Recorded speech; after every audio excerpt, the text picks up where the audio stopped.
How much do you look forward to training camp and the work that goes into it? This year I look forward to it a lot. I like my corners coach that I have this year. He's young, he's energetic, and we put in a lot of work on the sidelines. And whenever they're doing special teams, he teaches me some new things. So I'm excited this year, especially to have that coach that's going to be definitely make sure I'm ready every week. The no-fly zone name has kind of come under assault this offseason. Is it personal to you? Is that given you created? What is it like? Does it become personal to you to show it still exists?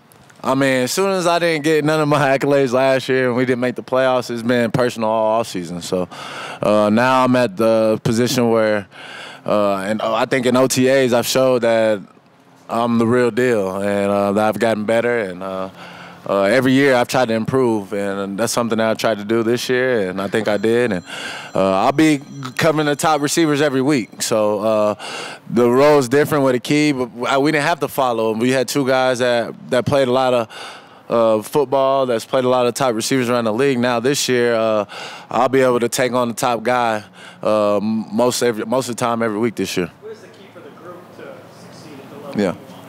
I'm making sure that everybody's putting that relentless effort out there on the field. I think last year we didn't do that every game. That's something that I starts as the top as a leader. Me being as a leader, I think I have to make sure I'm always having that relentless effort out there on the field, leading by example, making sure everybody's on the same page as me studying-wise.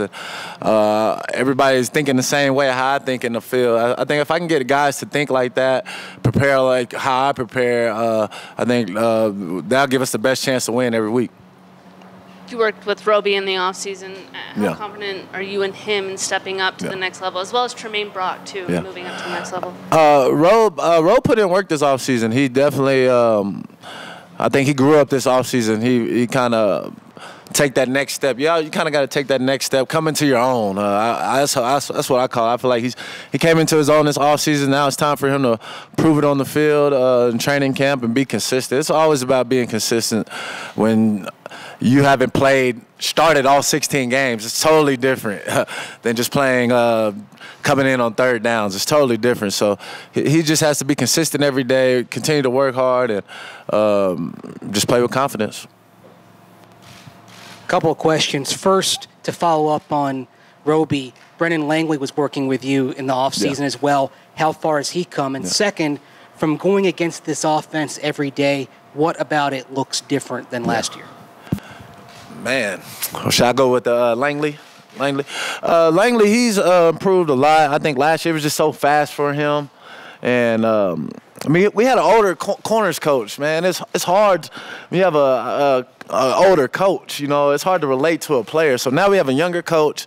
He's in his ear all the time, and so I think he'll be way more prepared this year, I think.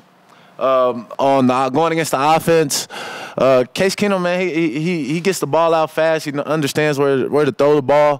From what I'm seeing, he can make all the throws. He takes command out there. And the receivers, everybody else is just following his lead. And I think the young cats, the young receivers, the young guys, the running backs, I think they're more improved than what people think. The running backs have tons of talent, so I'll be surprised who's going to shake out on top of that. Yeah, Chris, did it really hit you this offseason that it kind of doesn't matter what you do if your team isn't very good? Yeah. The individual accolades won't follow? Oh, yeah, definitely. You got to win in this league, and to really get those, for sure, accolades. But it's all about winning in this league. We want to win Super Bowls, go to the playoffs. The last 2 years is not our standard at all here. Since we've been here, since I came in with Elway, we've been nothing short of playoffs, and we're trying to get that back, gain mind control over the AFC West, and that's what we're gonna do. Chris, as a member of the NFLPA rep, what are you hoping the league hears from you guys regarding the anthem policy right now, and what do you expect your own internal team policy? Yeah, I know they have something coming up soon. I've been getting emails about it, but I think right now, as the only thing I can speak of is what my team is doing, what the Denver Broncos is doing, and as of now, where everybody's on the same page. Everybody that from talking to all the guys will be out there on the field standing, and we're going to work as a team and try not to have anybody doing their own thing this year. Chris, with the NFL's decision to penalize defensive players who lower their heads making tackles, how do you address that issue even starting in camp, and what impact do you figure it'll have on the game as a whole? I think it's going to be a huge impact because, I mean, a lot of teams already have guys that are, like, on the tipping scale of, if you do one more hit like this, then you're going to get fined even more. Like, so their leash is real slim. So I think going into this season, the way they changed the rules, it's kind of like college, isn't it? How if the targeting hit, can you get kicked out? I don't know that rule for sure.